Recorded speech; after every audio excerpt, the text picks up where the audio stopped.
Have you ever heard about the mischievous monkey named Max? Well, let me paint you a picture. Nestled within the verdant expanse of a bustling jungle lived Max, a sprightly monkey with a knack for mischief and humor. Max was no ordinary monkey. He was a well-known prankster, a jester of the wild whose antics were as familiar to the forest animals as the rustling of leaves in the wind. Max was a wizard of wit, a maestro of mirth, and his tricks were the stuff of legend. From playful pranks on the lumbering elephants to harmless jests with the chittering squirrels, Max's mischievous deeds were a source of delight, surprise, and occasionally a bit of frustration for the jungle's inhabitants. His cunning mind and agile body were the perfect tools for his high-spirited shenanigans, and the jungle was his playground. But the jungle was more than just a place for Max's pranks. It was his home, his community. And in this community of diverse creatures, Max's lively spirit and infectious laughter were like the sunshine that broke through the dense canopy, bringing warmth and light to everyone around him.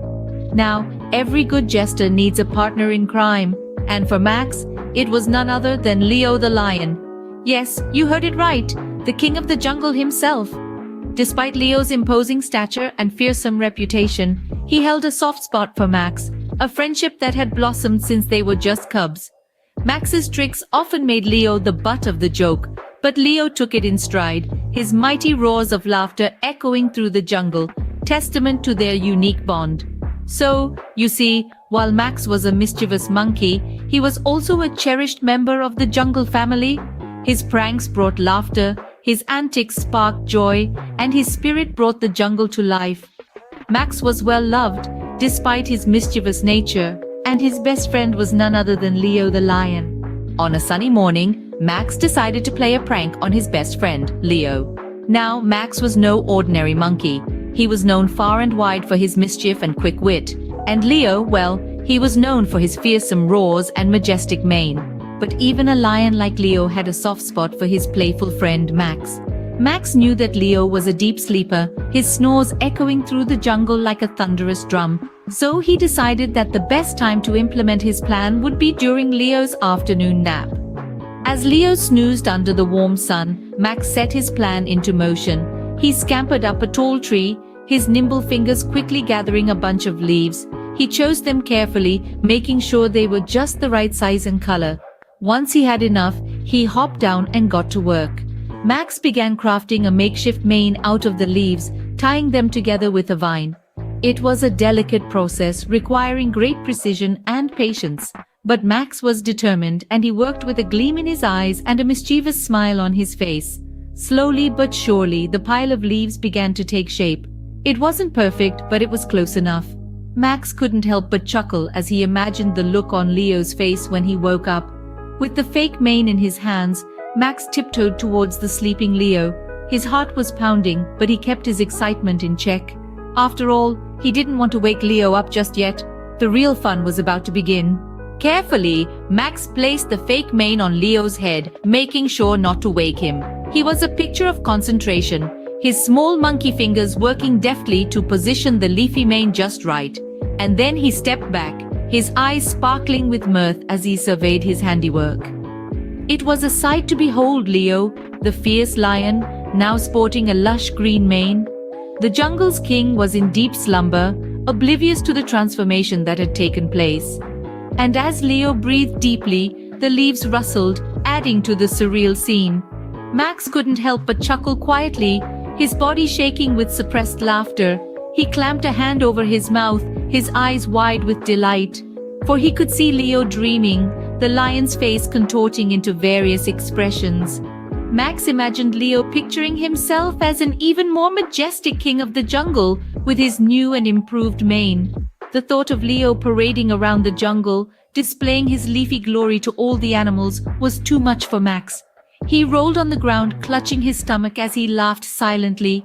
His eyes watered and he wiped them quickly, not wanting to miss a moment of this spectacle. The sight of Leo, with his green mane and his royal air, was the funniest thing Max had ever seen. But the best part was that Leo was completely unaware. He was lost in his dreams, probably imagining the admiration and awe he would command with his new look. Max could almost hear the roars of approval from the other animals in Leo's dreams. He shook his head, grinning widely. This was a prank for the ages. Max took one last look at Leo before retreating, his laughter still echoing softly in the jungle. He couldn't wait for Leo to wake up and discover his new appearance. The anticipation was thrilling, and Max was already planning his next prank. But for now, he was content with his masterpiece.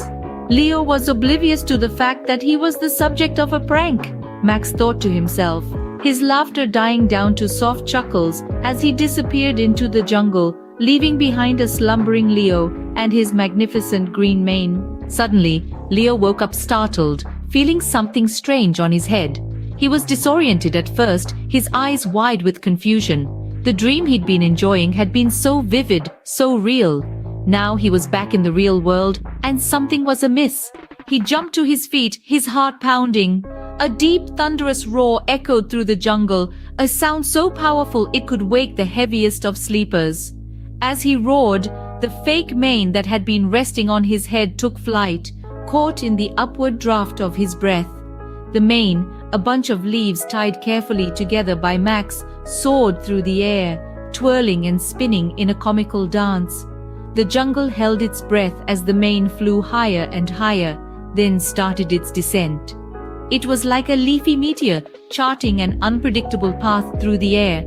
And then, as though guided by an unseen hand, the mane landed squarely on Max's head. It sat there, a crown of leaves, perched precariously on his head. Max, the mischievous monkey, was now Max, the jungle king with a leafy mane.